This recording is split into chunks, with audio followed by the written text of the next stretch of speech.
How's it going, Giants fans? Welcome back to Fireside Giants with your boys, Alex and Anthony, coming off a crappy, loss against the Philadelphia Eagles. You know what? I take that as a win, man. Kenny Golladay had a freaking sick touchdown at the end. Davis Webb threw that thing up there. He one-handed caught it. Finally, all this money. I think Brian Daboll might have been saving him for the playoffs. I think he might be playing chess. We're playing checkers. He might have been saving him this whole time. Making sure. No, Anthony, no. No, none of that. Okay, so Kenny Golladay just is not really regarded as an actual offensive threat anymore. But I'll tell you what. Sick catch by Kenny Golladay. Really happy that he was able to get in the end zone at least once during his Giants tenure, because if he doesn't get in the end zone during the playoffs, I'll tell you what, he's definitely gone after the season. But that was a weird game. Watching that Philadelphia Eagles-Giants game, I have to say, the Giants' third-string defense played way better than I thought they would. They really put a lot of pressure on Jalen Hurts to make plays, and they did a really good job, ultimately. And if the Giants had to play them again with a full squad and Adoree Jackson back, I feel like we could beat them pretty handily. Maybe it was Jalen Hurts coming off of the injury, just not in rhythm. But if they play like that, they get the first-round bye, obviously, but if they play like that afterward, they might be in some deep shit, guys. They might get knocked out of the first round, because they cannot go into the playoffs playing that type of football, because that's not winning football, I'll tell you what. But Anthony, coming off that loss, I'm excited. We are guaranteed now to play the Minnesota Vikings after the 49ers beat the Arizona Cardinals. How are you feeling about this? And I'm excited to see that all of our guys are going to be healthy next week. Yeah, it's weird to be this excited after a loss. That's not very normal. Usually the Giants lose, especially when we lose to the Eagles, and I'm sitting here with my head down, holding back tears, wanting to punch somebody and break things in my bedroom. But don't have that feeling, because the Giants are going to the postseason, and we knew that they were going into this game. This game was meaningless. It didn't matter. And honestly, I walked away from this game, watching this game, kind of proud of the Giants. I thought that they turned in a really good fight against the best team in the NFL record-wise. The Philadelphia Eagles finishing the regular season with a 14-3 record, wrapping up the regular season as the number one seed. And the Giants fought hard. They only lost by one possession. You could add that to the statistic of how many times the Giants have lost a season by only one possession. This is another one of those times. They only lost by 6 points. And like you said, the third-string defense really did a great job against this high-flying Eagles offense that's gotten so much praise throughout the season. I'm very impressed with the way that the Giants played. And I got to say, Davis Webb as well, he kind of impressed me. I didn't expect him to play as well as he did. He looked like he's a pretty capable backup quarterback in the NFL. We've definitely seen backup quarterback play across the NFL this season that is much worse than what Davis Webb turned in today's matchup. So I was rather impressed with the Giants in this game. Again, it was a meaningless game. We didn't need to win, but watching how the Giants' backups played, you almost feel like maybe if the starters were out there, the Giants could have pulled off this win. So I'm feeling confident going into the postseason. Like you said, we're facing Minnesota next week. They're vulnerable. They're not playing well lately. And I think, when you look back at the last Giants matchup with Minnesota, they almost won that game, lost by a 61-yard field goal. So I'm feeling pretty good going into this postseason. I'm really excited for it to begin. Absolutely. Now, I'll tell you what, when you're looking at, what the Giants did today, it was the right decision, because if you look over at the Chargers, Los Angeles Chargers right now, they lost a few big guys. Austin Eckler took a huge hit. He was kind of hurting. Mike Williams got carted off the field with a back injury. Bosa also left the game early.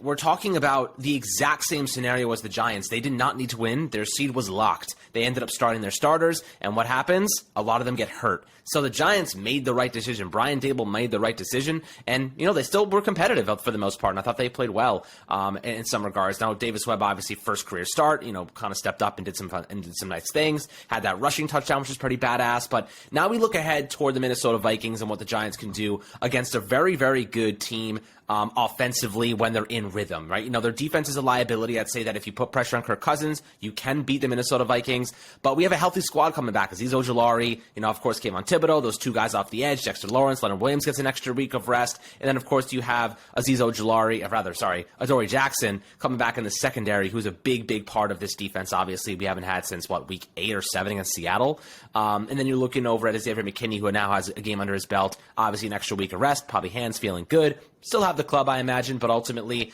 this defense is going to be fully stocked, fully tooled up with all of our best players healthy and ready to go, which is a really, really good situation for the Giants. They're getting healthier. They're gaining momentum and steam as the season is progressing, and that's a very, very good situation. So, Anthony, when you're looking at this defense, we talked about how we could shut down Justin Jefferson, rather not shut down, but try to limit him and mitigate just the explosiveness of his game. How important is that pass rush getting healthier for this upcoming wild card? Yeah, I think both of those things are really important. When we talk about slowing down Justin Jefferson and the passing game from Minnesota, that really starts up front. All games are ultimately won in the trenches, and if the Giants' pass rush is getting home and forcing the ball out of Kirk Cousins' hands quickly, that's the key to winning this game, right? I mean, look at how the Giants' pass rush has performed in the most important moments of the season so far. I feel confident that they're going to rise to the occasion. When the Giants needed a win against Indianapolis, the defensive line came to play. Thibodeau had a sack. Dexter Lawrence had a sack. Everybody was out there getting after Nick Foles and the rest of the quarterbacks that were playing in that Colts game. And then even look at that Washington game, that primetime matchup. Kayvon Thibodeau and the defensive line went ham, and Kayvon Thibodeau almost willed us single-handedly to victory. So I'm confident that the pass rush is going to show up in the postseason, and we need it to, because as you mentioned, Justin Jefferson, he's a force. That is the number one guy that the Giants defense needs to key in on. They need to slow him down. You could argue Dalvin Cook as well, but I really think that Justin Jefferson this season and the way that he's played for Minnesota, he's the X factor in this game. He is the number one player that the Giants need to slow down. But having a great secondary, that's one thing, but having a great pass rush, that can also cancel out a wide receiver. And this is why, because when you look at that matchup between Minnesota and the Giants last time, the Giants didn't have a press man cornerback on the boundary to jam Justin Jefferson at the line of scrimmage. So what did that do? That led to a lot of quick wins. Now, that's a win where the receiver gets open in the first 2 yards, first 3 yards, just off the release, they're instantly open on a quick slant, because they didn't have anyone really who could cover the quick slant out of Justin Jefferson. Anything short, anything fast with the ball out of Kirk Cousins' hands and under a second, there was no way for the Giants to slow that down because they didn't have someone to jam Justin Jefferson on the outside. But now you get Adoree Jackson back in the lineup, just that little jam, that 1 to 2 seconds of slowing down Justin Jefferson, that's 1 to 2 more seconds where Kayvon Thibodeau can get home. It's 1 to 2 more seconds where Dexter Lawrence can get his hands up and bat down a ball. That's really all you're looking for there. So having Adoree Jackson in the lineup doesn't necessarily mean that Justin Jefferson has less yards or less receptions or even less targets, but it does mean that there's going to be more opportunities for the Giants pass rush to get home, because Justin Jefferson is not going to be open as quickly as he was in that first matchup with the Giants. So having Adoree Jackson back in the lineup, as you mentioned, is super important for the Giants. That is crucial. It's been a completely different defense since he's been out with the injury. Wink Martindale has literally changed his defensive scheme. He's blitzed less. He's played less man coverage. He switched to a double high safety rather than a single high safety. So watch the Giants defense change back to what they really like to do in the postseason with Adoree Jackson back in the lineup, and hopefully that leads to more pass rushing productivity and a great performance out of the Giants defense in the wild card round. Absolutely. I mean, look, it's really going to come down to stopping Dalvin Cook and putting pressure on Kirk Cousins. Those are the two things the Giants have to do, and they can win this game. This is a winnable game. We lost on a 61-yard freaking field goal. For the record, why is it that every kick over 50 yards goes in, and then anything below 50 yards is sometimes a miss?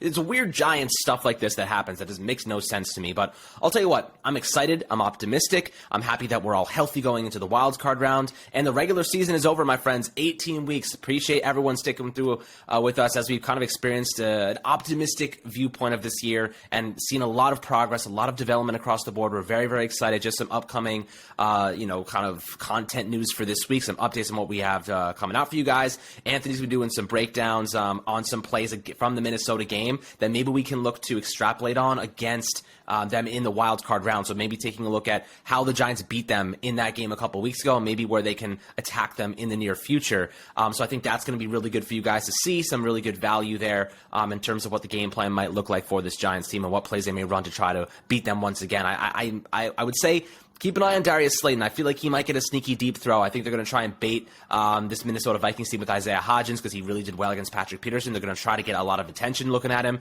and they're going to get them when they're sleeping with Slayton downfield on a streak. So that's kind of my take and my bold take that might happen.